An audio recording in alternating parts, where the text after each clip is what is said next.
Hey guys, tonight we're going to take a journey, not to the grand colosseums or the opulent villas, but into the gritty, sweat-soaked reality behind Rome's magnificence. Imagine this: the sun is barely peeking over the Seven Hills, and the air in ancient Rome is already thick with the smell of wood smoke, refuse, and the distinctive aroma of, well, a lot of unwashed humanity. You're not a senator debating laws, or a wealthy patrician enjoying the baths. You're an ordinary Roman, or perhaps an enslaved person, about to embark on a day of labor that is anything but glorious. This isn't the romanticized Rome of emperors and triumphs. It's a city built by backbreaking, often disgusting, work. You probably won't survive this without losing a limb, or at least your sense of smell. But we're going to dive into the awful jobs you had in ancient Rome. So, before you get comfortable, take a moment to like the video and subscribe, but only if you genuinely enjoy what I do here. And if you're feeling adventurous, drop your location and local time in the comments. I always love seeing where you guys are tuning in from. Now, dim the lights. Maybe turn on a fan for that soft background hum, and let's ease into tonight's journey together. You find yourself in the bustling heart of the Roman Empire, a sprawling metropolis of over 1 million people during its peak.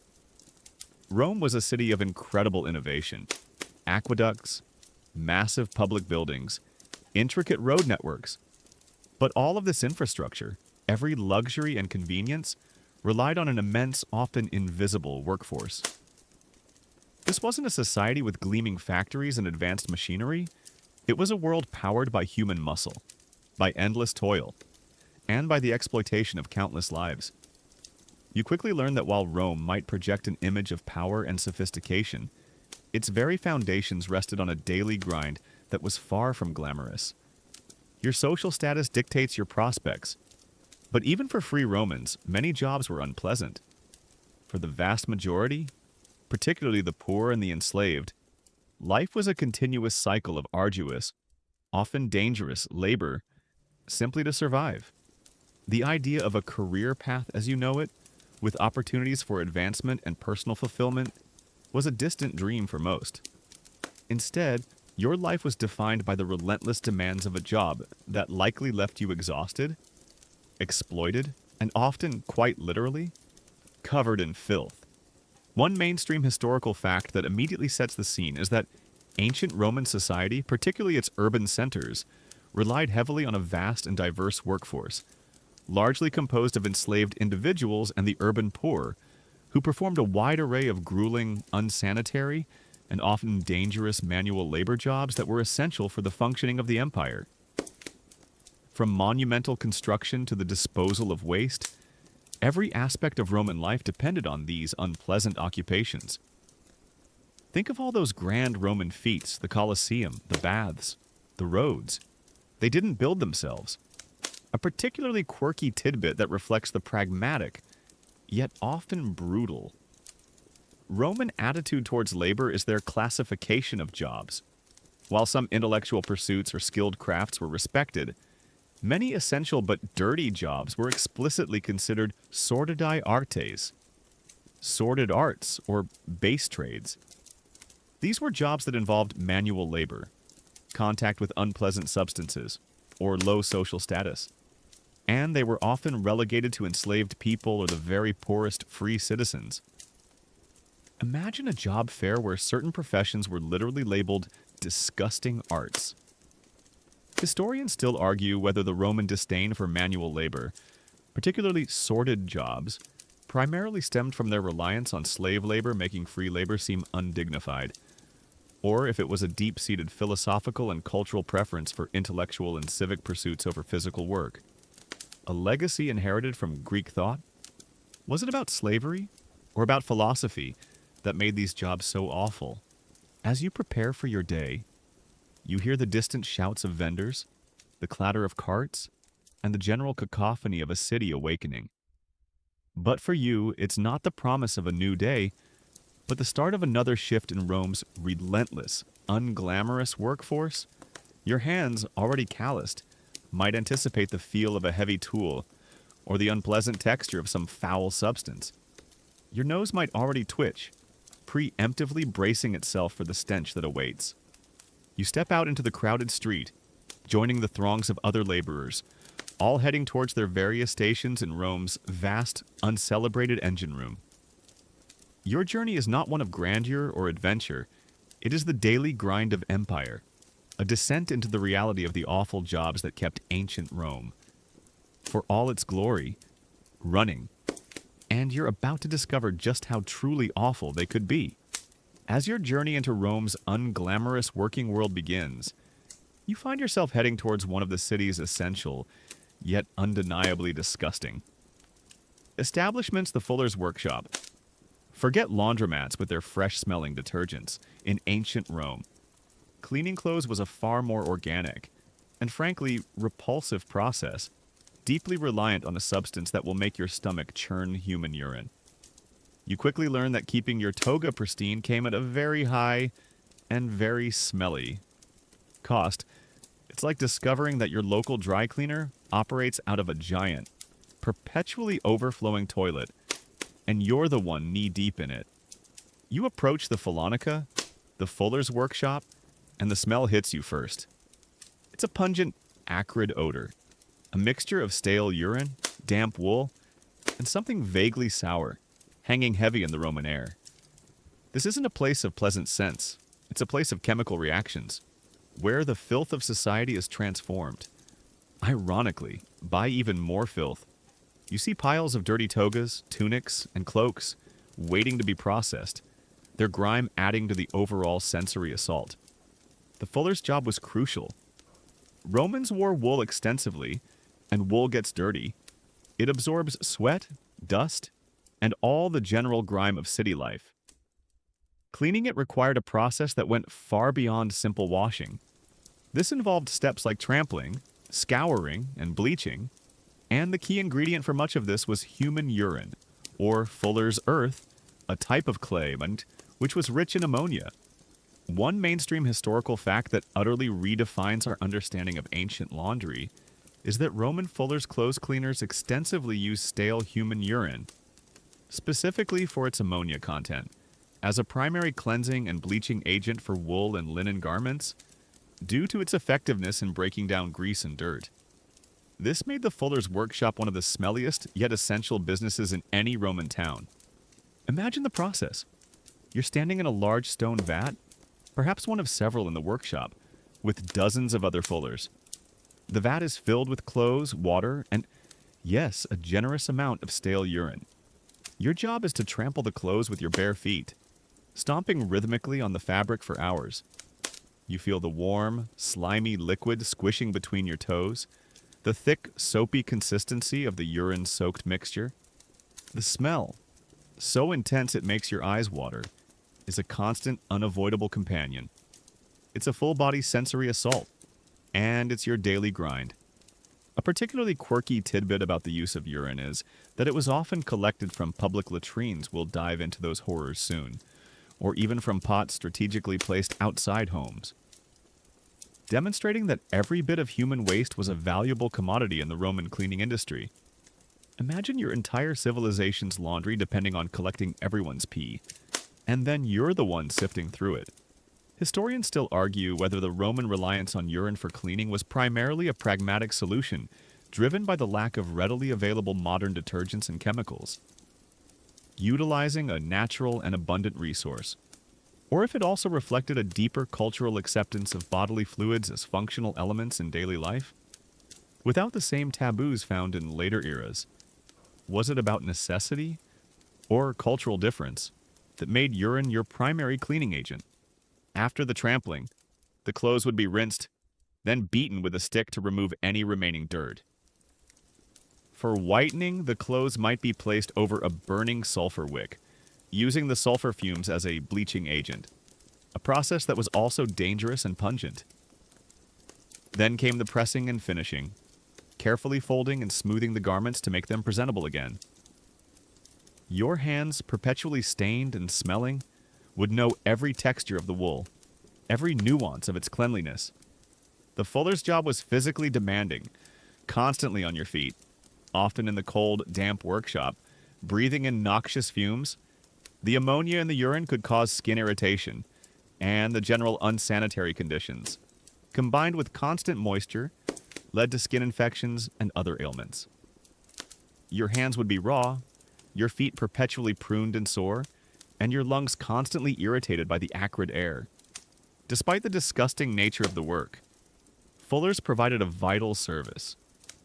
Clean clothes were a mark of status and respectability in Roman society, and you were the one ensuring that even the most powerful Romans could maintain their pristine appearance. But your contribution came at a very personal, very miserable cost. You wipe sweat from your brow, feeling the damp chill on your skin and the pervasive, acrid smell that seems to cling to your very pores. You know that even after your shift, the scent of the Phallonica will follow you home, a constant reminder of your daily encounter with filth and urine. The awful truth about your job as a fuller in ancient Rome is that it sucked not just because it was hard physical labor, but because it forced you to immerse yourself daily in human waste.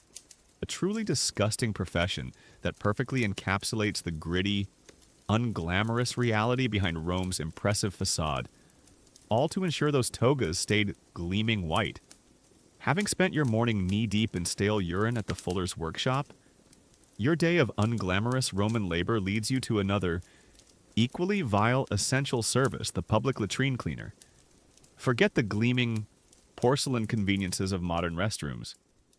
Roman public latrines, while a marvel of engineering for their time, were bustling, communal, and incredibly unhygienic spaces. And your job is to manage the constant flow of human waste. You quickly learn that Rome's impressive sanitation system, like so much else, relied on someone else's misery, turning human dignity into a daily chore. It's like being a permanent janitor for a giant, perpetually overflowing porta-potty. But without any modern cleaning supplies, you arrive at one of Rome's numerous public latrines, perhaps a large communal facility near the forum or the baths. The smell hits you immediately, a pervasive, stomach-churning odor of human excrement, stale urine and damp, unwashed stone. Flies buzz incessantly, drawn to the filth. You see dozens of Romans, seated shoulder to shoulder on long, marble or stone benches with holes cut into them, engaging in their most private bodily functions in a highly public setting. Below them, a constant stream of water, fed by an aqueduct, flows through a channel, theoretically carrying away the waste. But the reality is far messier. Your job is to keep this system functioning as best as possible. This involves constantly scraping away hardened waste from the benches, clearing blockages in the water channels, and managing the inevitable overflow and accumulation of human refuse. You're wielding simple tools, long-handled scrapers, shovels, and perhaps buckets. One mainstream historical fact that underscores the fundamental unsanitary nature of this work is that despite the existence of sophisticated Roman aqueducts and public latrines, the lack of modern understanding of germ theory, combined with communal use and rudimentary cleaning methods, meant these facilities were highly unhygienic. And the job of cleaning them was a constant, disgusting battle against overwhelming human waste and disease vectors. Your job was vital but inherently filthy. Imagine the sheer volume of waste you deal with daily. A city of 1 million people, all utilizing these facilities. The water flow, while constant, wasn't always sufficient to clear everything, especially solid waste, which would accumulate. You spend your day physically removing human feces and other waste, your hands and clothes inevitably smeared. The flies are a constant torment, landing on your skin, buzzing around your face, vectors of disease you don't even know exist. A particularly quirky tidbit that highlights the lack of personal hygiene in these facilities is the absence of modern toilet paper. Romans typically used a spongia, a sponge on a stick, which was communal. After use, it would be rinsed in the water channel and placed back for the next person. Imagine having to use a shared sponge to clean yourself, and then your job is to clean the space around that communal sponge. Historians still argue whether the communal nature of Roman public latrines, by forcing close contact during bodily functions, unintentionally contributed to the rapid spread of diseases within the urban population, or if their provision, despite hygiene issues, was still a public health improvement over widespread street defecation, reflecting a pragmatic Roman approach to waste management. Did it cause sickness or prevent worse? Your work is physically demanding, involving constant bending, scraping, and lifting, but the sensory assault is perhaps even worse. The stench is overpowering, a pervasive, suffocating cloud that adheres to your clothes, your skin, your very pores. No amount of washing with simple lye soap and cold water seems to truly remove it. You become accustomed to the smell, or rather, you dull your senses to it, but others will smell it on you, a constant mark of your despised profession. The social stigma associated with this job is immense. Like the fuller, you are engaged in sordide artes, a sordid art. You are shunned, considered ritually unclean, seen as being constantly in contact with the vilest aspects of human existence. People would avoid you, holding their noses, perhaps muttering insults as they passed, yet your presence, even outside the latrines, marked you as someone utterly outside respectable society. You feel the constant dampness on your hands, the pervasive smell in your nostrils, and the dull ache in your muscles from a day spent battling human waste. The awful truth about your job as a public latrine cleaner in ancient Rome is that it sucked, not just because it was physically disgusting, but because it condemned you to a life of perpetual filth, social ostracism, and the constant awareness that your vital service to Roman cleanliness made you one of the most miserable, despised, and unhygienic laborers in the entire empire, ensuring Rome's grandeur literally flowed on the backs of your suffering. Leaving the pervasive stench of the public latrines behind, your next glimpse into the awful jobs of ancient Rome takes you to a world of desperate glory and almost certain death, the gladiator blood and sand. Forget the Hollywood heroics. The reality of being a gladiator was a brutal, short life of forced combat, excruciating training, and ultimate submission to the will of the crowd, making it one of the most horrifying professions imaginable. You quickly learn that the roar of the arena is a deceptive sound, masking the screams of agony and the quiet despair of those forced to entertain with their lives. It's like being a permanent participant in a death match, where your only choices are to kill or be killed, all for someone else's amusement. You find yourself in a gladiatorial school, or ludus, a stark, intimidating complex designed for one purpose: to forge human beings into fighting machines. The air is thick with the smell of sweat, fear, and faint traces of blood from previous training sessions. You hear the rhythmic clash of wooden swords, the grunts of exertion, and the sharp, unforgiving commands of the lanista, the gladiator trainer and owner. Your heart pounds, a constant drum of anxiety, as you witness the harsh discipline and brutal physical demands placed upon these men. One mainstream historical fact that utterly shatters any romantic notions is that the vast majority of gladiators were enslaved individuals, condemned criminals, or prisoners of war forced into brutal combat for public entertainment, enduring harsh living conditions, rigorous and often violent training, and a high likelihood of premature death in the arena. Their lives were defined by violence and lack of freedom. Imagine the daily routine. Before dawn, you are roused from your cramped, shared cell, perhaps a small, uncomfortable space with a stone bench for a bed. Your diet is often a basic, high-carbohydrate fare barley, beans, sometimes dried fruit designed to build muscle and fat, a protective layer against superficial cuts. Surprisingly, then, the relentless training begins.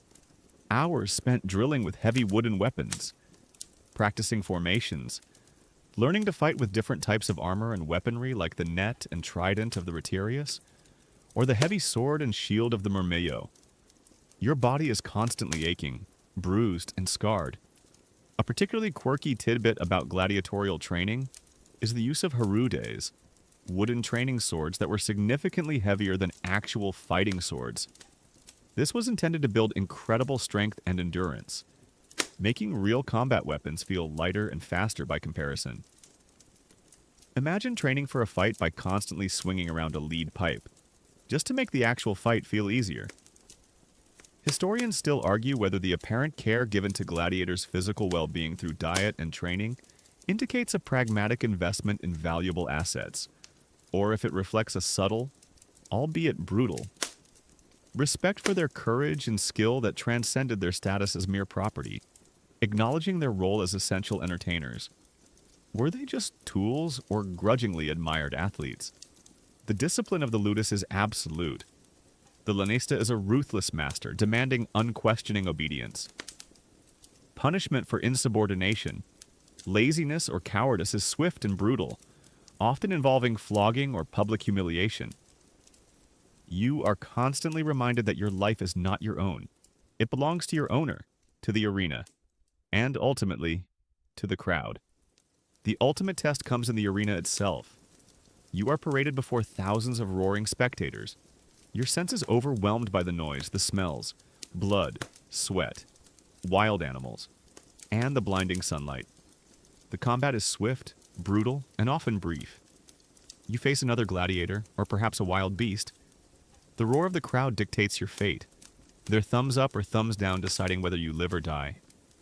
Even if you win, you often suffer grievous wounds, and your body is further broken down.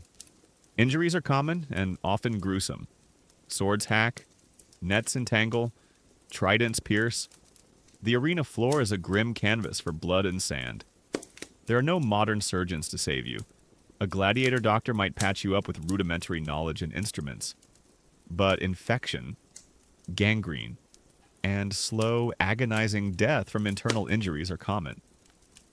Remember those awful pirate surgeons' gladiatorial medical care wasn't much better, and often death was preferred to a prolonged, painful end. You hear the roar of the crowd, the clash of steel, and the desperate cries of a fallen comrade. You thrust your sword, parry a blow, your actions driven by instinct and a desperate will to survive. The awful truth about your job as a gladiator in ancient Rome is that it sucked not just because of the constant physical pain and danger, but because it stripped you of your humanity, forcing you into a life of brutal, controlled violence, where your existence was merely a fleeting, bloody spectacle for the amusement of others, leaving you forever stained by the blood of the arena, leaving the blood-soaked sands of the arena behind. Your next descent into the awful jobs of ancient Rome takes you far from the bustling city, into the terrifying, suffocating embrace of the earth itself, the minor, dark, deadly depths. Forget the open sky and fresh air. Here, every breath you take is a gasp in a claustrophobic, unyielding tomb, where the earth constantly threatens to crush you, and the air itself carries a silent, unseen killer. You quickly learn that the gold, silver, and precious metals that adorn Roman elites came at an unimaginable human cost, extracted by lives spent in perpetual darkness and danger. It's like being trapped in a perpetually collapsing cave system, where your only goal is to chip away at the walls before they crush you. You are lowered into the mine shaft, perhaps in a crude basket or simply clinging to a rope, the light from the surface quickly diminishing above you. The air grows cold and damp, thick with the smell of wet earth, rock dust, and the faint, unsettling scent of sulfur or other minerals. The only illumination comes from a small, flickering oil lamp, clutched in your hand or resting precariously nearby, casting dancing shadows that seem to distort the very confines of your space. This isn't just work, it's a descent into a literal underworld, where the sun is a distant memory and every sound echoes with ominous intent. The typical Roman mine, especially those extracting precious metals like gold, silver, lead, or copper, was a labyrinth of narrow tunnels, deep shafts, and vast underground chambers. These mines were often located in remote, desolate regions of the empire, far from the comforts of Roman civilization. You crawl or stoop through low, cramped passages, your back aching, your body quickly becoming accustomed to the unnatural postures. The rough rock scrapes against your clothes and skin, and the claustrophobia is a constant gnawing anxiety. One mainstream historical fact that utterly defines the brutality of this labor is that Roman mines relied overwhelmingly on the forced labor of enslaved individuals and condemned criminals, who were literally worked to death in extremely hazardous conditions characterized by poor ventilation, collapsing tunnels, lack of safety equipment, and toxic fumes, leading to extremely high mortality rates. Mining was considered one of the harshest punishments, often a life sentence with a short expiration date. Think about that, a job so awful, it was essentially a death penalty.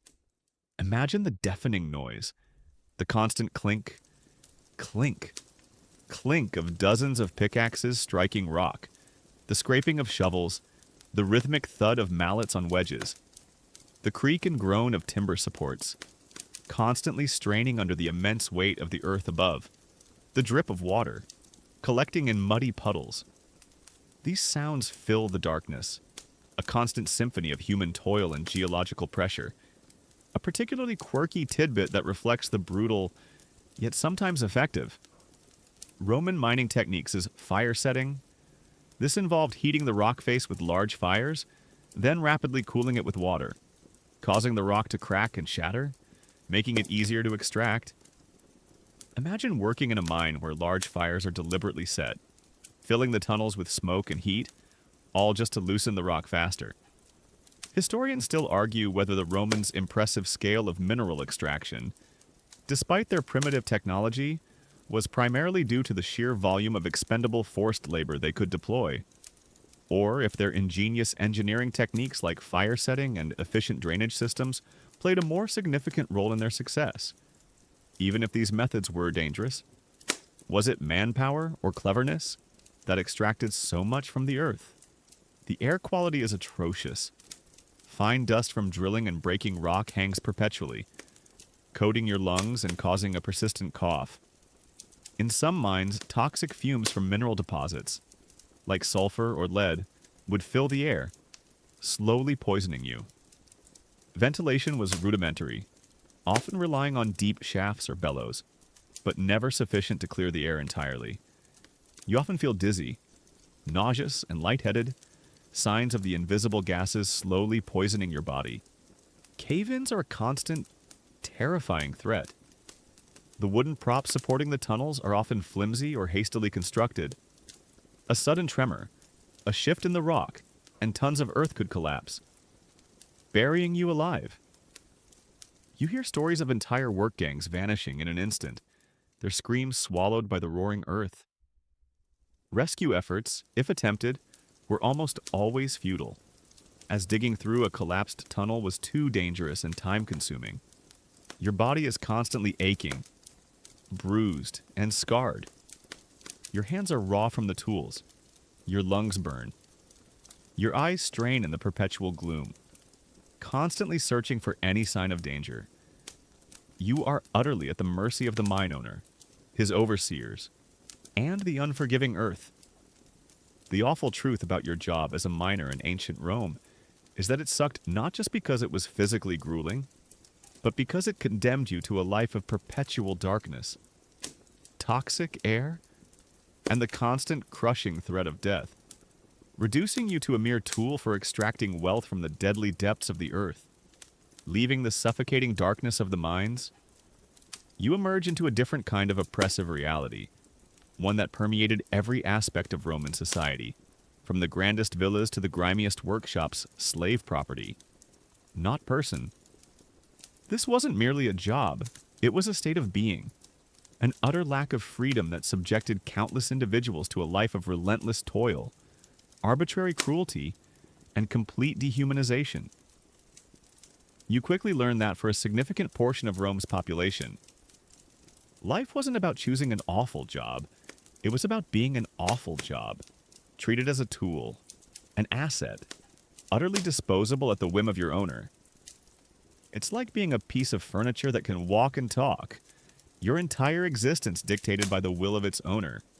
You are a service, an enslaved individual. Your situation might stem from capture in war, being born to an enslaved mother, or perhaps being sold into bondage during times of extreme poverty. Your skin might bear the marks of your status, perhaps a brand, or the lingering scars of punishment. You don't own property. You can't testify in court against a free person, and your marriage isn't legally recognized. Your very body, your labor, your life, belong entirely to another. One mainstream historical fact that utterly defines this pervasive system is that slavery was a fundamental and ubiquitous institution in ancient Roman society, encompassing a vast number of people from diverse backgrounds who were legally considered property res, not persons persona, with virtually no rights, and whose labor underpinned almost every aspect of the Roman economy and daily life. This widespread reliance on enslaved labor shaped Rome's social, economic, and even moral fabric. Imagine your daily existence. Your day begins before dawn, often in cramped, unsanitary quarters. Perhaps a small cell beneath the master's house, remember those found in Pompeii. Your tasks are endless and varied. Depending on your owner's needs and your skills, you might be grinding grain in a bakery, perpetually pushing a heavy millstone, your muscles aching, your lungs burning from the dust, much like those Roman miners. But even worse, you have no freedom. Or you could be cleaning the master's lavish villa, scrubbing floors, tending gardens, or preparing elaborate meals. Your every movement watched. For others, it was brutal agricultural labor in vast rural estates, toiling under the scorching sun, or dangerous work on construction sites, hauling heavy stones for aqueducts or temples. A particularly quirky tidbit that reveals the depth of their legal non-personhood is that in Roman law, injuring an enslaved person was not considered an assault against a human being, but merely damage to property, equivalent to damaging a piece of furniture or livestock. The enslaved person themselves had no legal recourse. Any compensation for the damage would be paid to their owner. Imagine being brutally beaten, and legally, the only crime committed was against your owner's wallet, not your body or soul.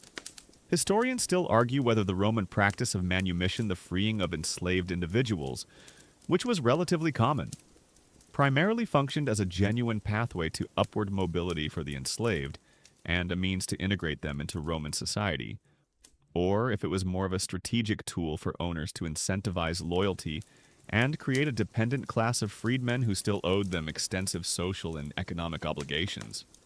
Did it offer true freedom, or just a different kind of servitude? Your life is utterly controlled by your dominus master or domina mistress. They dictate your food, your clothing, your work, and even your relationships. You can be bought, sold, rented out, traded, or inherited. Your family might, if you have one, can be separated at any moment. Children sold away from parents, spouses from each other, with no legal recourse or emotional consideration. The casual cruelty of this system is pervasive, a constant gnawing fear. Punishment for disobedience, perceived laziness, or attempted escape is swift and brutal. You might be whipped, branded, or subjected to agonizing physical torture.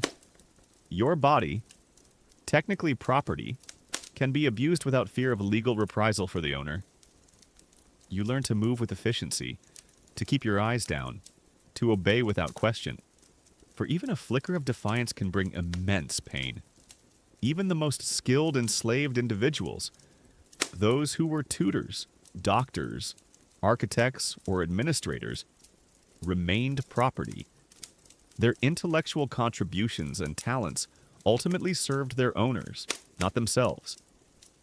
This created a profound irony. The very minds that helped build Rome's intellectual and administrative grandeur were often in chains.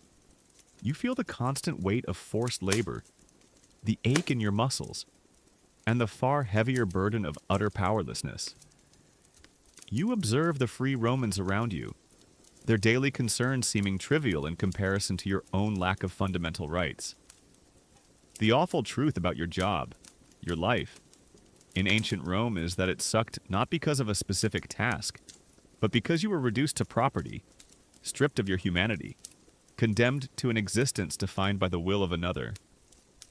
Your life was a constant, grueling testament to the chilling reality of slavery, the invisible engine of exploitation that kept the vast, glorious Roman Empire relentlessly grinding forward.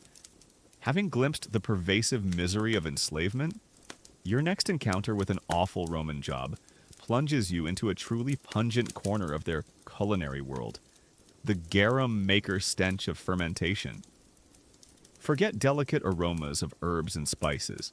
This essential Roman condiment, a staple in almost every dish that was produced through a vile, weeks-long process of fish fermentation that generated a stench so overpowering, so pervasive, it would cling to your clothes, your skin, and your very memory, making your workplace an olfactory nightmare. You quickly learn that Rome's ubiquitous flavor came at the cost of an unimaginable sensory assault, turning a food industry into a perpetually gag-inducing ordeal. It's like being forced to work in a giant, open-air dumpster filled with rotting fish, under the scorching sun. Every single day, you find yourself near the docks, or perhaps in a secluded, downwind part of the city, where the garum workshops are located. The smell hits you from a distance, long before you even see the vats. It's an almost indescribable odor, a thick, putrid, yet oddly sweet and intensely fishy aroma, combined with the acrid tang of decay. It makes your eyes water, your stomach churn, and your throat constrict.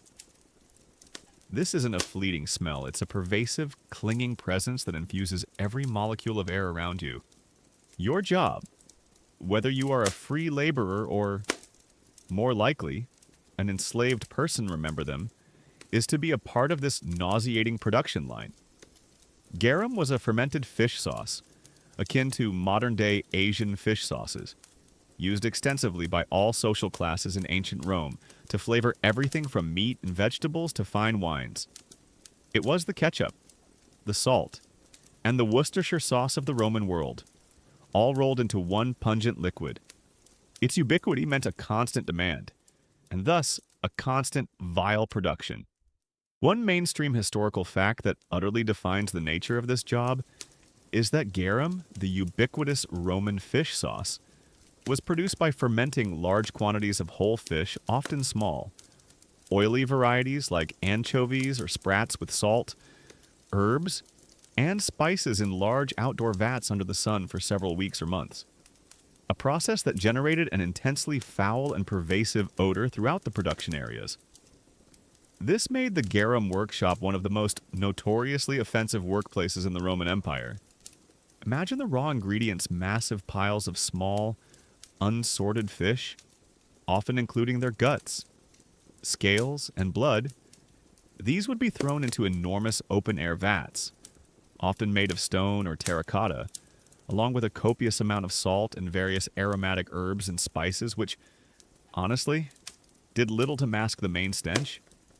Your job might involve shoveling these slimy, pungent heaps into the vats, feeling the fish entrails squish between your fingers, the scales clinging to your skin. A particularly quirky tidbit about garum production is that the quality and price of the final product varied wildly, with some premium garum being incredibly expensive, like a fine wine, while cheaper versions were consumed by the masses. The best garum was often made from whole, small fish allowed to decompose slowly, while lower grades might involve using fish guts and blood. Imagine making a gourmet product from rotting fish entrails, while knowing your own clothes perpetually reek of it. Historians still argue whether the widespread Roman acceptance and consumption of garum, despite its vile production process and strong odor, indicates a more tolerant, olfactory sensibility in the ancient world. Or if it was simply a pragmatic necessity given the limited options for flavoring and preserving food before refrigeration, making the benefits outweigh the stench. Was it a different sense of smell or pure practicality that made garum so popular? Once in the vats, the mixture was left to ferment under the scorching Mediterranean sun for weeks, sometimes even months. The heat accelerated the decomposition and fermentation, breaking down the fish proteins into a rich, savory liquid. But this process also generated an unimaginable stench, as the fish slowly, deliberately rotted.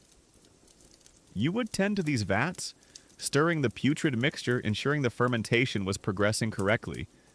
The odor thick in your lungs, clinging to your hair and eyelashes. The liquid that eventually formed at the bottom, a clear amber-colored sauce, was the prized garum. It would be siphoned off, bottled, and sold across the empire. The remaining fish solids were often pressed to extract more liquid or used for fertilizer. But for you, the garum maker, the process was a relentless sensory assault, a constant reminder of the vile alchemy you performed. Your skin would perpetually reek of fermented fish, a smell that no amount of bathing in communal baths, remember those? From Pompeii, they had their own issues, could truly remove. You would carry this odor home with you, affecting your family and marking you as one of the most unclean laborers in Rome. Even if your product was prized by emperors, you feel the flies buzzing around your face, the heat intensifying the putrid aroma, and the constant nausea that accompanies your work. The awful truth about your job as a garum maker in ancient Rome is that it sucked not just because it was physical labor, but because it condemned you to a life lived in the constant, overpowering stench of rotting fish, transforming you into a walking, breathing embodiment of the empire's most odoriferous, yet essential, culinary secret, all for a condiment that made every Roman dish just a little bit more awful to produce. From the overpowering stench of the garum workshop, your journey through Rome's awful jobs leads you to another industry essential for the empire's intellectual and administrative life. Yet equally disgusting, the parchment maker gross preparation. Forget the clean, smooth pages of your modern books. The creation of parchment, the primary writing surface for important documents and literature, was a meticulous, laborious, and incredibly smelly process involving the preparation of animal skins. You quickly learn that the beautiful words of Roman poets and the decrees of emperors were inscribed on a material born of putrefaction and scraping, turning a scholarly pursuit into a truly visceral ordeal. It's like discovering that every important document in history started its life in a vat of decaying animal flesh. You find yourself at a parchmenter's workshop, often located near a tannery or a water source, as both involve the processing of animal hides. The smell here is different from the garum, less overtly fishy, more of a foul, acrid, rotten meat odor, mixed with the sharp tang of lime and chemicals. It clings to the air, to the walls, to your clothes, seeping into your very pores. You see piles of raw animal skins, often sheep, goat, or calf hides, awaiting transformation. Your job, whether you're a free laborer or an enslaved person, as was common in such industries, is to help turn these raw, hairy, fleshy skins into a smooth, durable writing surface. This is a far cry from simply cutting paper from trees. It's a long, multi-stage process that is both physically demanding and deeply unpleasant. One mainstream historical fact that underlines this grim reality is that the production of parchment in ancient Rome involved a lengthy and foul-smelling process of soaking animal skins in vats of lime solution to remove hair, meticulously scraping off flesh and fat, stretching the skin on frames, and then drying and smoothing it, making it one of the most arduous and malodorous crafts. The quality of Roman record-keeping depended on this gross preparation. Imagine the first step cleaning the hides. The raw skins, often still covered in blood, flesh, and hair, would be soaked in large vats of lime solution, or sometimes just plain water, for days or even weeks. This process, known as liming, helped to loosen the hair and any remaining flesh. The vats would ferment, creating noxious gases and an utterly disgusting sludge. Your job might involve stirring these vats with long poles, or pulling out the slimy, heavy hides, their raw smell intensified by the soaking.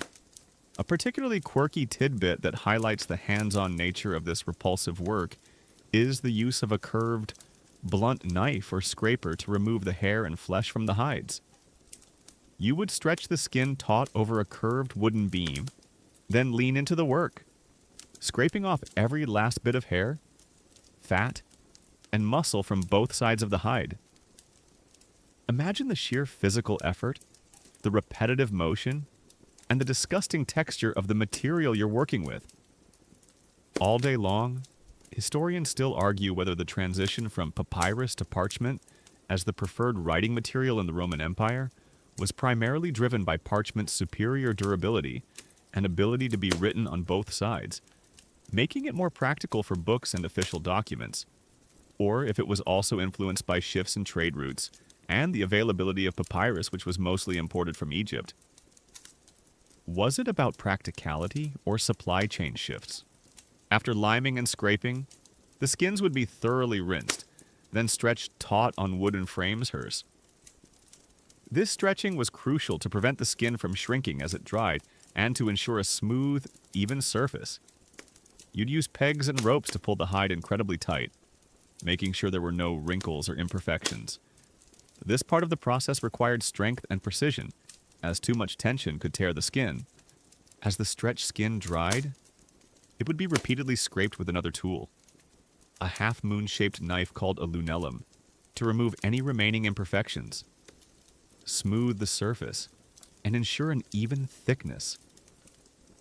This was a painstaking process, requiring a keen eye and a steady hand.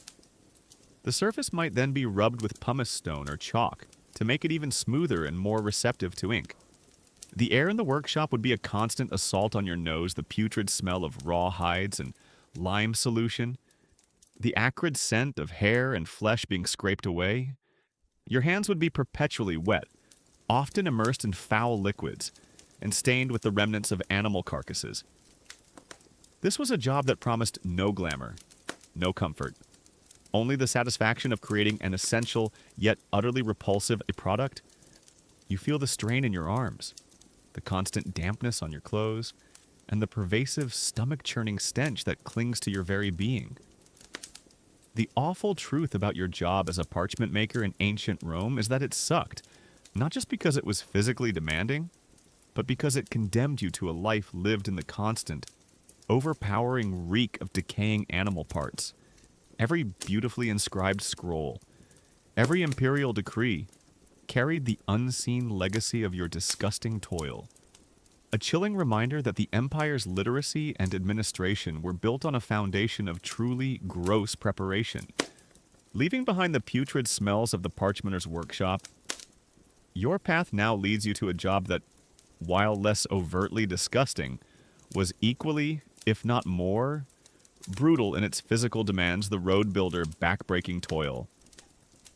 Forget the engineers with their blueprints. The construction of Rome's legendary road network, the very arteries of the empire, was achieved through sheer human muscle, wielded by legions of laborers, many of whom were enslaved or conscripted, enduring relentless physical exertion under the scorching sun or biting wind. You quickly learn that the majesty of Rome's infrastructure was literally laid brick by agonizing brick, powered by endless, exhausting, and often fatal manual labor. It's like being forced to run a perpetual, incredibly strenuous marathon while simultaneously moving mountains with a spoon. You stand on a vast construction site, perhaps in a remote province, far from the comforts of any city. The air is thick with dust, the rhythmic clang of hammers on stone, and the grunts of straining men. You grasp your tool, a heavy pickaxe, a shovel, or perhaps a mallet for breaking rock. The sun beats down mercilessly, or perhaps a chilling rain begins to fall, but the work never stops. You are part of an immense workforce, a human engine relentlessly pushing forward to connect one corner of the vast empire to another. The process of building a Roman road was far from simple. It involved multiple layers, each meticulously laid. First, the excavation. You would dig deep trenches, often several feet wide and several feet deep, removing earth and rock. This was grueling work, especially in rocky or uneven terrain, performed with simple picks and shovels. Your back would ache almost immediately, your hands blistering from the rough handles. One mainstream historical fact that highlights the sheer scale of physical labor involved is that the construction of the Roman road network totaling over 250,000 miles, relied on millions of laborers, soldiers, enslaved people, and conscripted civilians who performed continuous, intense physical work, including quarrying, excavating, and meticulously laying multiple layers of stone by hand, under harsh conditions and often with rudimentary tools. This monumental infrastructure was a direct product of brute force. Imagine the deafening noise, the constant thud of picks breaking earth, the scrape of shovels, the rhythmic clink as stone masons shaped blocks, the shouts of overseers and the groans of men straining under heavy loads. This symphony of toil became the inescapable soundtrack of your working life. Your ears constantly rang, and your throat perpetually felt gritty from the dust. A particularly quirky tidbit about Roman road building is the precise, multi-layered construction. Roads weren't just stones laid on dirt. They were engineered with a deep foundation of large stones, statumen, followed by layers of gravel or smaller stones, rudis and nucleus, and finally a paved surface of polygonal stones or gravel. Imagine the meticulous, back-breaking effort of precisely laying down layer after layer of different materials, all by hand, without any modern machinery, and understanding that every single stone had to be perfectly fitted. Historians still argue whether the extreme durability and longevity of Roman roads were primarily due to this meticulous, multi-layered construction technique, reflecting a superior understanding of engineering principles, or if it was also a testament to the sheer quantity of labor and resources the Roman state was willing to expend on such projects. Ensuring their quality through overwhelming brute force. Was it brilliant engineering or endless labor that made them so enduring? After excavation came the quarrying. You might be sent to a nearby rock face, spending your days breaking massive chunks of stone from the earth using hammers, chisels, and wedges. These raw stones then had to be roughly shaped into blocks or smaller pieces suitable for the road's various layers. This was incredibly dangerous work, with falling rocks, flying debris, and the constant threat of crushing injuries. Then came the hauling, massive stones, heavy sacks of gravel, and tools all had to be transported to the construction site. This was done by human porters, often carrying immense loads on their backs, or by animal-drawn carts, which themselves were slow and prone to breaking down on the uneven terrain. You would feel the constant strain in your shoulders, the burning in your legs as you ferried materials, mile after agonizing mile. The exposure to the elements was relentless. In summer, the sun caused heat stroke and severe dehydration. In winter, cold winds, rain, or even snow in northern regions made the work miserable, leading to frostbite and rampant illness. Remember how awful travel was in the Roman Empire. The same elements are your daily reality here. There were no sick days, no comfortable shelters, only the constant demand for progress. You wipe sweat from your brow, feeling the grit of dust on your teeth and the deep, pervasive ache in your entire body. You look out at the endless line of the road stretching into the distance, and you know that every single foot of it is built on the suffering of people just like you. The awful truth about your job as a road builder in ancient Rome is that it sucked not just because it was physically exhausting, but because it condemned you to a life of relentless, back-breaking toil, powered by sheer human endurance, transforming your body into a living machine, all to lay the very foundation for an empire's grandeur, brick by brutal, agonizing brick, leaving the endless grind of the road builders behind. Your day of awful Roman jobs takes a somber, chilling turn as you confront the ultimate grim reality of life in the ancient city, the corpse carrier silent burden. Forget dignified funeral processions for the wealthy. For the vast majority of Rome's teeming population, death was a common, often unceremonious event, and your job was to handle the anonymous dead, moving them through the crowded streets to their final, often undignified, resting places. You quickly learn that even in death, social status dictates your fate, and your hands are forever stained by the quiet, pervasive presence of mortality. It's like being a permanent, despised ferryman for the dead, guiding silent passengers through the chaos of the living city. You are a Vespiliones or a Libetnarius, a professional corpse carrier, often operating at night or in the early hours of dawn to avoid the worst of the city's traffic and the general public's gaze. The air, even in the cooler hours, is heavy with the lingering scent of stale refuse, but also with something else. The unmistakable, cloying odor of human decay, a scent you've become grimly accustomed to. You wield simple tools, perhaps a stretcher, a rough cart, or merely a pair of strong arms. Your clothing is utilitarian, often stained, and always carries the indelible mark of your profession. Your clients are typically the urban poor, the enslaved, or those whose families could not afford an elaborate funeral. Their deaths might have occurred suddenly in cramped tenements, by the roadside, or in insalubrious workshops. Your task is to collect the body, often from a small, dark room, perhaps barely larger than the deceased themselves. There's no ceremony here, no elaborate anointing, just the grim necessity of removal. One mainstream historical fact that highlights this unglamorous aspect of Roman death care is that for the vast majority of Rome's population, particularly the poor and enslaved, funeral rites were rudimentary and often handled by professional corpse carriers, Vespiliones, who transported bodies unceremoniously to common burial pits or humble graves outside the city walls, typically at night to avoid public spectacle. This starkly contrasted with the elaborate funerals of the wealthy. Imagine the sight of the deceased. It might be a child, thin and emaciated from disease, or an old man, his body twisted by a lifetime of hard labor. There might be no shroud, just the clothes they died in. You handle the body with practiced efficiency, lifting it onto your stretcher or cart. The weight is familiar, the silence profound.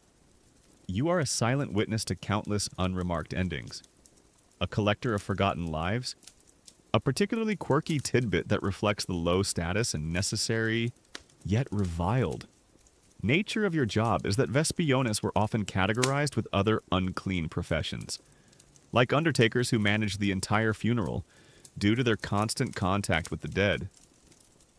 They were at the very bottom of the social hierarchy, similar to the executioner, remember him, or the fuller who handled urine. Imagine a job where your mere presence makes people recoil, even though you're performing a vital public service. Historians still argue whether the Roman practice of rapid, unceremonious disposal of the poor's dead was primarily a pragmatic public health measure to prevent disease in crowded cities, or if it also reflected a societal indifference to the lives and dignity of the lower classes, even in death, reserving elaborate rites only for the privileged. Was it about health or hierarchy that made this job so awful? Your route through the city is often through narrow, winding alleys, or the less frequented side streets, particularly if it's daytime. You want to avoid drawing attention. The common Roman found the sight of death disturbing and ill-omened. You might hear the occasional shout of disgust, or see people quickly crossing themselves as you pass, trying to ward off any ill luck associated with your grim cargo. The destination is typically a common burial pit puticuli outside the city walls, or a humble, unmarked grave. There are no grand monuments here, no elaborate sarcophagi. The bodies are often simply placed in mass graves, layered one upon another, devoid of individual identity. This final resting place mirrors the anonymity and hardship of their lives. You perform your task, returning the body to the earth. A silent, unceremonious farewell. The smell of death clings to your clothes, seeping into your skin. You wash, but it never seems to fully leave you. The constant exposure to decay, disease, and the sheer volume of anonymous dead leaves an indelible mark on your psyche. You are a professional witness to the relentless churn of life and death in a massive, vibrant city. You feel the cold weight of the body on your stretcher, the quiet hum of the city, and the profound, silent understanding that you are bearing witness to countless forgotten lives, The awful truth about your job as a corpse carrier in ancient Rome is that it sucked, not just because it was physically demanding and unsanitary, but because it condemned you to a life lived among the anonymous dead, forever marked by their silent burden.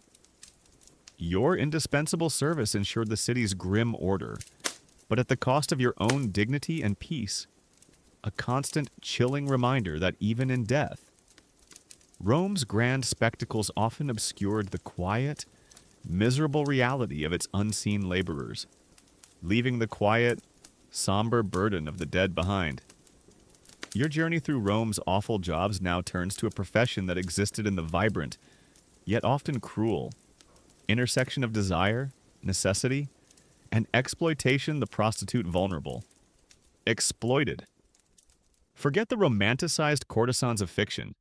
The reality of sex work in ancient Rome was a harsh, precarious existence, often driven by poverty or enslavement, and marked by profound social stigma, lack of rights, and constant vulnerability.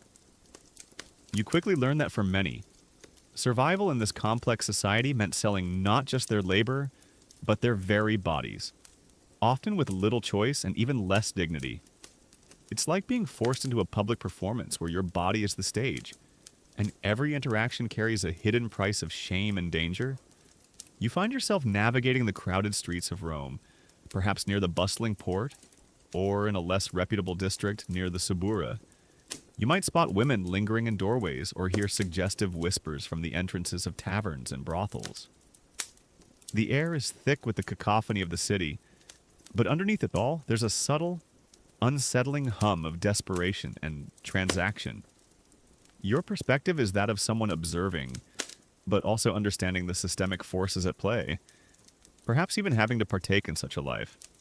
For many women, particularly enslaved individuals or those from the lowest social strata, prostitution was not a choice but a brutal necessity for survival. Enslaved women could be forced into sex work by their owners, linones or meretrices, their bodies simply another source of income for their masters. For them, there was no agency, no consent, only submission to their owner's will. One mainstream historical fact that highlights this extreme vulnerability is that the majority of prostitutes in ancient Rome were enslaved women or impoverished freed women with limited economic alternatives, subject to exploitation, violence, and profound social stigma, often working in public brothels, lupanaria, or informally in taverns, with minimal legal protections. Their profession was tolerated and taxed by the state, but deeply disrespected. Imagine the daily routine. You wake in a cramped, often shared room, perhaps above a noisy tavern or in a small cell-like cubicle within a public brothel. Remember the lupanar in Pompeii. Your clients are varied rough sailors from the port, tired laborers, soldiers seeking temporary solace, or even wealthier men looking for anonymous encounters. The interactions are typically brief, transactional, and devoid of intimacy. Privacy is a luxury, often just a thin curtain separating you from the next cubicle. A particularly quirky tidbit that reflects the casual and open nature of prostitution in Roman society is the official registration of prostitutes, who were often required to declare their profession to the aedile, a city magistrate, and pay a tax. This registration meant they were infamia disgraced in the eyes of the law, losing certain civil rights. But paradoxically, their profession was legally recognized and regulated to some extent. Imagine having to register your morally condemned profession with the city, effectively making your shame official, but ensuring the state still got its cut.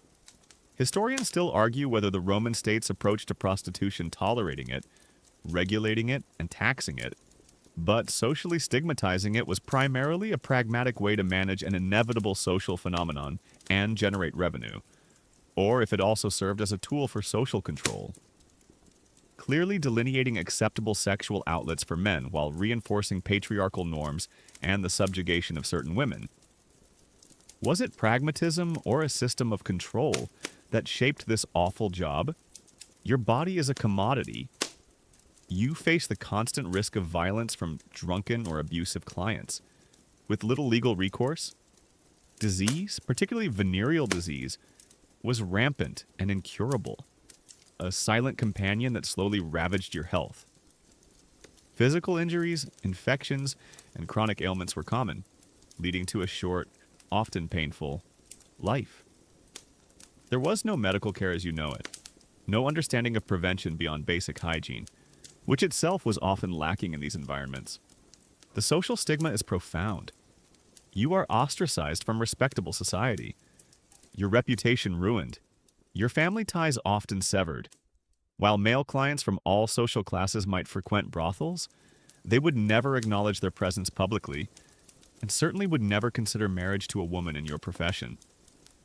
You are a necessary evil, consumed and discarded by a society that both desired your services and condemned your existence. Your earnings, if you are a freed woman, are often meager, barely enough to cover your daily needs and perhaps pay off a debt. If you are enslaved, your wages belong entirely to your owner, leaving you with nothing. There is little hope of escaping this life, as your lack of status, lack of skills, and damaged reputation make other respectable employment almost impossible. You feel the cold air on your skin, the weight of 1,000 judging eyes, and the profound, isolating loneliness that comes with being an object of desire and disdain.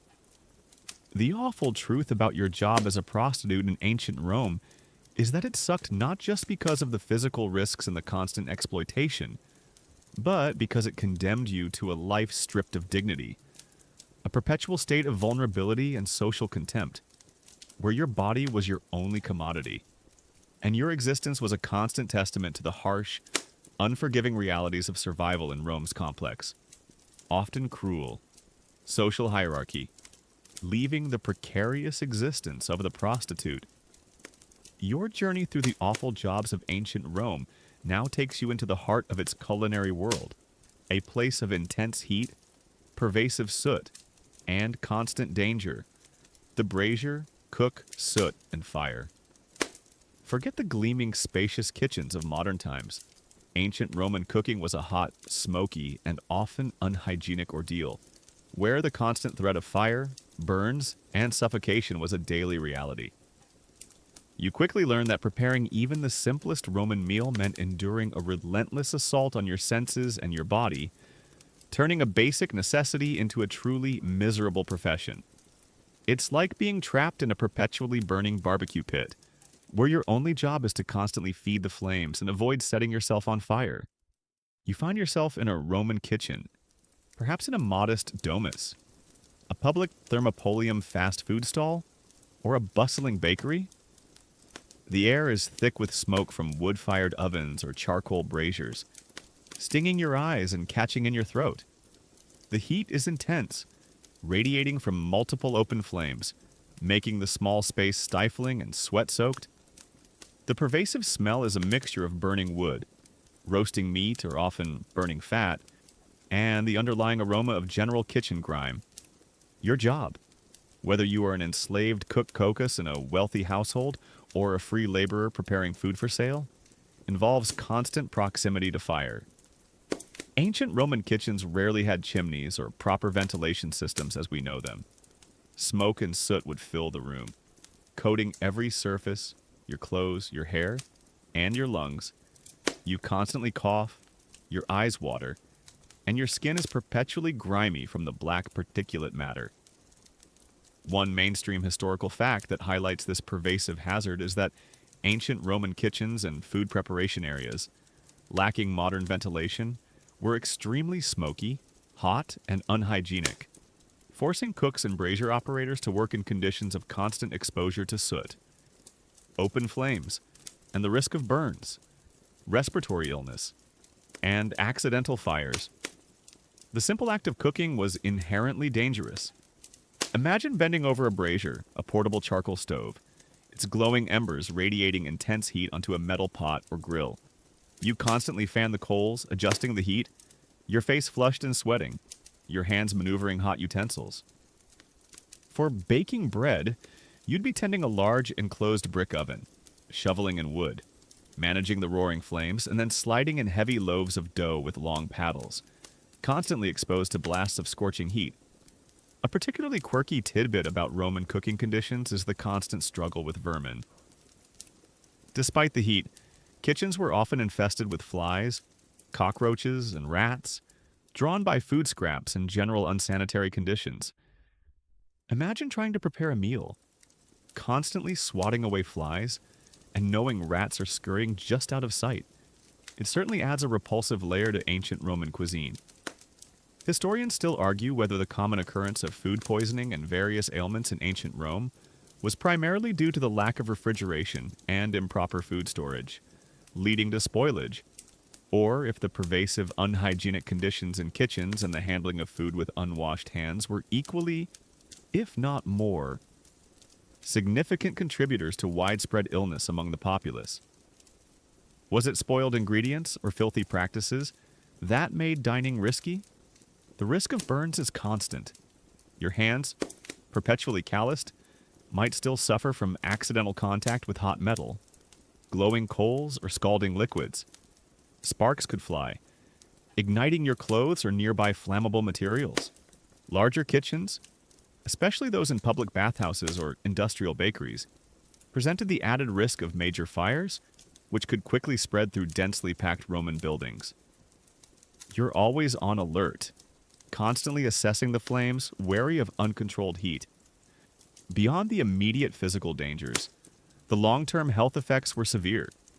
Constant inhalation of smoke and soot would lead to chronic respiratory problems, similar to those faced by coal miners. Remember black lung scourge. Your lungs would slowly deteriorate, making breathing difficult, leading to persistent coughs and shortness of breath. A grim legacy of a lifetime spent over open flames. The hygiene of these kitchens, as briefly touched on earlier in Pompey's section, was rudimentary. Waste scraps might pile up. Water was not always clean, and basic hand-washing practices were not understood as a way to prevent disease. You prepared food for others, often under conditions that you knew were far from ideal, but you had no choice. You feel the searing heat on your skin, the sting of smoke in your eyes, and the constant grittiness of soot in your mouth. Your clothes are perpetually stained, your skin perpetually grimy, carrying the indelible scent of the kitchen. The awful truth about your job as a brazier or cook in ancient Rome is that it sucked not just because it was hard, dangerous labor, but because it condemned you to a life lived in constant heat, choking smoke, and pervasive filth. Your essential service of nourishing the empire came at the price of your own health and comfort, transforming every meal into a testament to the harsh, unglamorous realities of Rome's bustling, fiery kitchens, leaving the heat and soot of the Roman kitchens. Your path now descends into one of the most truly vile and dangerous corners of ancient Rome's infrastructure, the sewer cleaner's subterranean filth. Forget modern wastewater treatment plants. Rome's magnificent sewer system, the Cloaca Maxima, while an engineering marvel, was a dark, putrid, and incredibly hazardous underworld. And your job is to wade through its unimaginable filth, ensuring the city's waste flows, however disgustingly. You quickly learn that Rome's grandeur literally floated on a tide of human and animal excrement, and you are the one sifting through its most repulsive depths. It's like being a permanent resident of an underground river of sewage, where every breath is a gamble and every step is a plunge into unspeakable waste. You descend into a manhole, or perhaps a hidden entrance, into the subterranean labyrinth of Rome's sewers. The darkness is absolute, broken only by the feeble, flickering light of your oil lamp, casting grotesque shadows on the slimy, arched walls. The smell is overpowering, an indescribable cocktail of human and animal waste. Stale urine, decaying refuse, and stagnant water. So potent it burns your nostrils and makes your stomach heave. This isn't just unpleasant, it's a constant nauseating assault on your senses. Your job, whether you are an enslaved person assigned to this vile task or a free laborer desperate for a wage no one else would touch, is to keep Rome's vast network of drains flowing. The Cloaca Maxima and its tributaries carried away not just rainwater, but effluent from public latrines. Remember those bathhouses, and various workshops. While designed with impressive gradients, blockages were common, caused by everything from discarded debris to accumulating human waste and animal carcasses. One mainstream historical fact that highlights the sheer horror of this essential work is that Roman sewer cleaners toiled in extremely dangerous and unsanitary conditions, wading through raw human and animal waste, facing toxic gases like methane and hydrogen sulfide, disease, vermin, and the constant threat of drowning or getting lost in the vast, dark, underground labyrinth. This job was truly one of the Empire's most awful and life-threatening occupations. Imagine wading through stagnant water, sometimes waist deep, your feet sinking into thick, slimy sludge. You're using long poles, shovels, and rakes to dislodge blockages, pushing the unimaginable filth downstream. The darkness is disorienting, the air thick with noxious gases that could cause dizziness, unconsciousness, or even spontaneous combustion, though thankfully rare. The fear of methane ignition was real for early miners. Remember them. You constantly feel the urge to vomit, your body rebelling against the unspeakable environment. A particularly quirky tidbit about Roman sewers is that while the Cloaca Maxima was incredibly advanced, it wasn't a sealed system, meaning gases and odors would often rise up into the streets, particularly during hot weather or when the water levels were low. So, while you were cleaning the filth below, the city above was still getting a constant, unpleasant whiff of the system you maintained. Imagine having the world's most advanced sewer, but it's constantly perfuming the city with the scent of human waste. And you're the one down there in the thick of it. Historians still argue whether the Romans' impressive sewer system, despite its engineering marvels, was truly effective in improving public health, given the lack of understanding of germ theory and the persistent unsanitary conditions. Or if its primary benefit was more aesthetic and practical, simply removing waste from immediate sight and making the city more livable by preventing physical accumulation of refuse. Was it health or just convenience that drove the sewer's maintenance? The dangers are manifold. Beyond the gases, there's the risk of getting lost in the labyrinthine tunnels, or of sudden flash floods after heavy rains, which could sweep you away. Rats, teeming in the darkness, are a constant nuisance, and their bites could transmit diseases. You might encounter other creatures too, drawn to the subterranean environment. Your lamp, a fragile source of light, is crucial. If it extinguishes, you are plunged into absolute terrifying darkness, utterly lost in a world of filth. Your clothes are perpetually soaked and stained with excrement, a stench that no amount of washing can fully remove. Your skin is irritated, often covered in rashes and sores from constant exposure to the corrosive waste. Your lungs are constantly breathing in the foul, toxic air, leading to chronic respiratory problems and a shortened lifespan. The social stigma is profound. Like the public latrine cleaner, you are an outcast, reviled for your contact with ultimate filth, despite performing an absolutely essential service for the city's health. You feel the slimy sludge squishing between your toes, the burning in your throat from the noxious fumes, and the deep, pervasive shame that clings to you like the stench itself. The awful truth about your job as a sewer cleaner in ancient Rome is that it sucked not just because it was physically disgusting and dangerous, but because it condemned you to a life lived in constant, profound subterranean filth. An unseen hero swimming in the Empire's waste, ensuring Rome's magnificent facade could literally shine, while you toiled and suffered in its dark, putrid underbelly. Emerging from the subterranean depths of Rome's sewers, your next encounter with an awful Roman job takes you to a place of visceral sights and overpowering smells. Central to the city's diet, the butcher gory, smelly business. Forget sterile. Stainless steel butcher shops in ancient Rome. The processing of meat was a messy, public, and often unhygienic affair, involving the slaughter, dismemberment, and sale of animals in conditions that would make your stomach churn. You quickly learn that feeding Rome's vast population meant enduring a daily spectacle of blood, entrails, and pervasive stench, turning a vital profession into a truly gruesome ordeal. It's like being a permanent participant in a slaughterhouse, where every day is a bloody, visceral reminder of where your dinner comes from. You find yourself in the Macellum meat market or a specialized butcher's stall, often near an abattoir slaughterhouse on the outskirts of the city. The air is thick with the coppery smell of fresh blood, mingled with the earthy scent of animal waste, the sweetish odor of freshly killed meat, and the buzzing of innumerable flies. You see carcasses hanging from hooks, their raw flesh glistening, and the ground beneath is often slick with blood, water, and discarded offal. This isn't just unpleasant, it's a constant assault on your senses, a vivid reminder of life and death. Your job, whether you are a free Lanius butcher or an enslaved individual tasked with assisting, involves the entire process from slaughter to sale.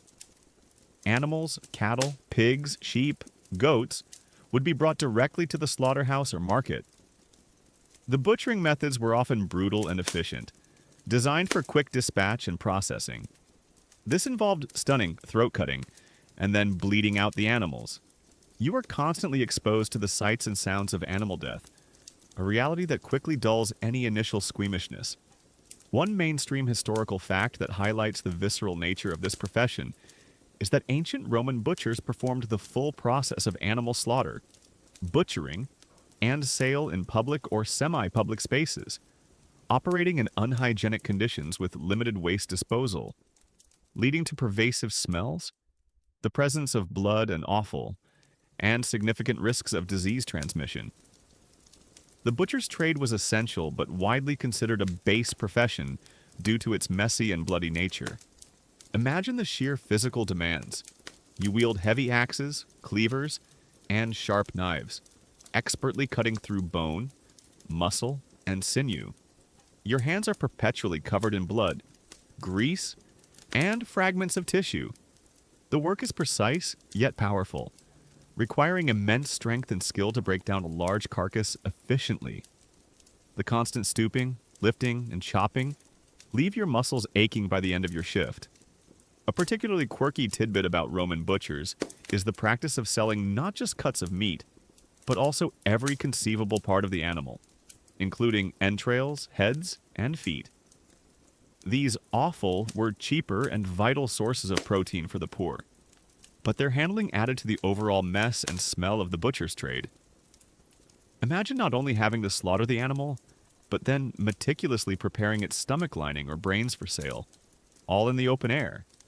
A very different concept of nose-to-tail eating historians still argue whether the widespread consumption of offal and the common practice of processing animals on-site contributed more significantly to outbreaks of foodborne illnesses in Roman cities due to unhygienic handling, or if the relative freshness of locally slaughtered meat, consumed quickly, somewhat mitigated the risks compared to meat transported over long distances.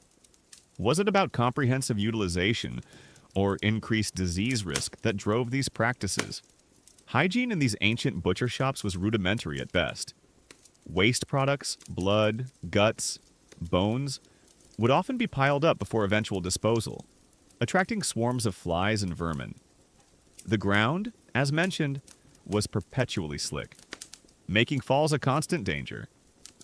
Water for cleaning was often limited and reused, doing little to truly sanitize the surfaces or tools. The risk of bacterial contamination, and thus foodborne illness, was incredibly high. Though unknown to the Romans, the social standing of a butcher, while providing an essential service, was generally low. You were associated with blood, death, and the unpleasant aspects of the animal world, making you somewhat of an outcast in respectable Roman society.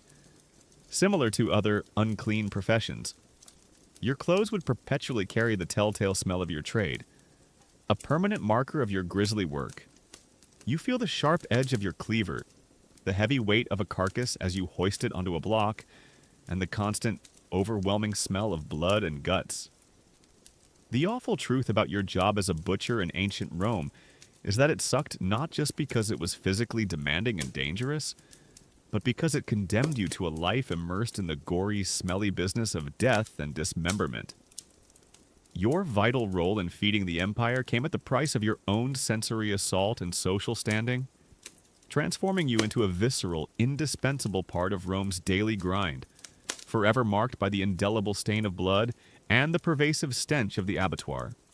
After enduring the grime of the fuller's vat, the stench of the latrines, the blood of the arena, the suffocating depths of the mines, the crushing reality of slavery, the putrid smell of garum, the decaying hides of the parchment maker, the back-breaking toil of the road builder, the silent burden of the corpse carrier, the vulnerability of the prostitute, the searing heat of the kitchen, the subterranean filth of the sewers, and the gory reality of the butcher's stall.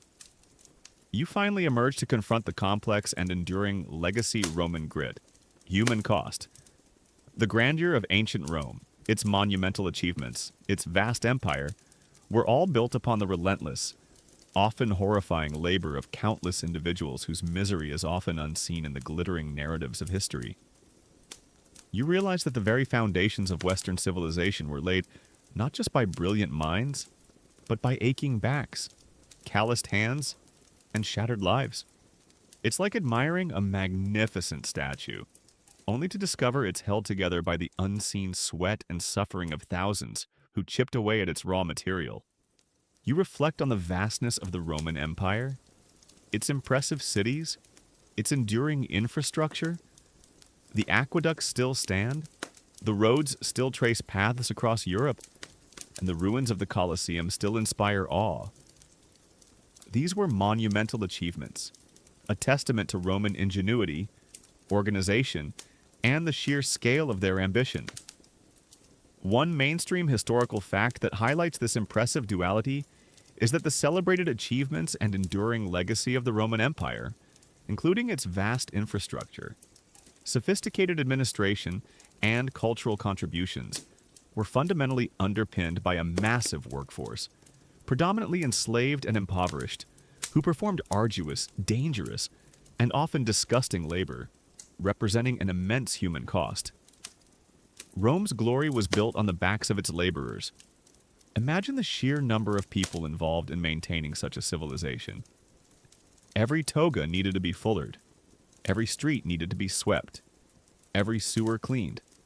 Every meal consumed needed to be cooked, often from meat butchered in appalling conditions. Every mile of road needed to be dug. Every quarry excavated. Every written decree relied on parchment made from animal skins. This was a world utterly dependent on manual labor, a vast, complex machine powered by human bodies. A particularly quirky tidbit that reflects this reality is the paradox of Roman cleanliness. While they built impressive public baths and aqueducts, something we explored in Pompeii, the everyday reality of waste disposal and personal hygiene for the working class was often appalling. The cleanliness of Rome was often achieved by pushing filth and dangerous labor onto a specific, marginalized segment of the population. Imagine a society that prides itself on bathing rituals, but those rituals are only possible because someone else is wading through raw sewage. Historians still argue whether the Roman Empire's reliance on often brutal and dehumanizing labor practices, particularly slavery, inherently limited its long-term potential for technological innovation by removing the incentive to develop labor-saving devices, or if their social structure simply dictated that manual labor, however efficient, was always preferable to technological solutions for tasks deemed base or sordid. Did it stifle invention, or just follow social norms? The jobs you've experienced tonight were not glamorous. They were dirty, dangerous, degrading, and often deeply unhealthy. Many were performed by enslaved individuals, whose lives were utterly devoid of freedom or dignity. For free Romans forced into these awful jobs, it was a constant struggle for subsistence. A life lived on the fringes of respectability, their bodies worn down by relentless toil. The legacy of Rome's power and grandeur is undeniable, but it is a legacy built on a foundation of human cost that is often overlooked. The quiet suffering of the fuller, the sewer cleaner, the miner, the prostitute. These are the silent, invisible figures who truly built the empire, whose sacrifices fueled its prosperity and enabled its leisure. Their lives were a constant negotiation with filth, danger, and exploitation. You consider the stark contrast between Rome's celebrated achievements and the lived reality of its common laborers. The Colosseum stands tall, a testament to engineering, but it was built by the sweat of conscripts and enslaved workers, and its entertainments were fueled by the blood of gladiators. The Forum, a hub of political debate, existed in a city where public latrines constantly needed cleaning. Every luxury enjoyed by the elite had a hidden cost in human misery. You stand now, a spectral embodiment of countless forgotten laborers, and you realize that the awful jobs you had in ancient Rome were not just unpleasant, they were a fundamental, indispensable part of the imperial machine. The grit and determination of Rome, its ability to conquer and build, stemmed directly from its willingness to impose immense human cost for its grand ambitions. And as you recognize the enduring mark of Roman civilization on your own world, you also acknowledge the silent, unsung misery of those who truly built it. Their suffering woven into the very fabric of history, a grim, powerful reminder that greatness often comes at an awful price.